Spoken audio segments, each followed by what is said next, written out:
रेल्वेमध्ये काम करणारे एक भले गृहस्थ बक्षी साहेबांचे मित्र होते। त्यांना बक्षी साहेबांनी परत जायला तिकीट द्यायला सांगितलं, पण त्या गृहस्थांनी बक्षी साहेबांना त्यांच्या घरी नेलं आणि राहण्याची व्यवस्था केली। त्यांचा रोजचा दिनक्रम ठरलेला होता।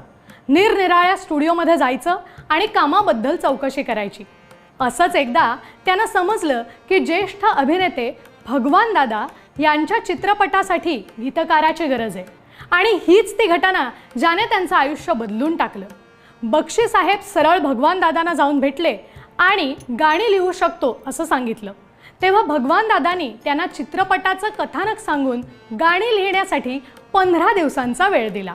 ठरल्याप्रमाणे बक्षी साहेबांनी गाणी लिहून दिली आणि अशा पद्धतीने 1958 साली प्रदर्शित झालेल्या भला आदमी या चित्रपटातून आनंद बक्षी यांनी गीतकार म्हणून हिंदी चित्रपट जगतात पदार्पण केलं। आनंद बक्षी जी एक संधी शोधत होते ती त्यांना भगवान दादांच्या रूपाने मिळाली आणि मग त्यांनी कधीच मागे वळून बघितलं नाही। 1965 साली प्रदर्शित झालेल्या जब जब फूल खिले या चित्रपटाने गीतकार म्हणून त्यांचं नाव संपूर्ण हिंदी चित्रपट जगतात प्रसिद्ध झालं।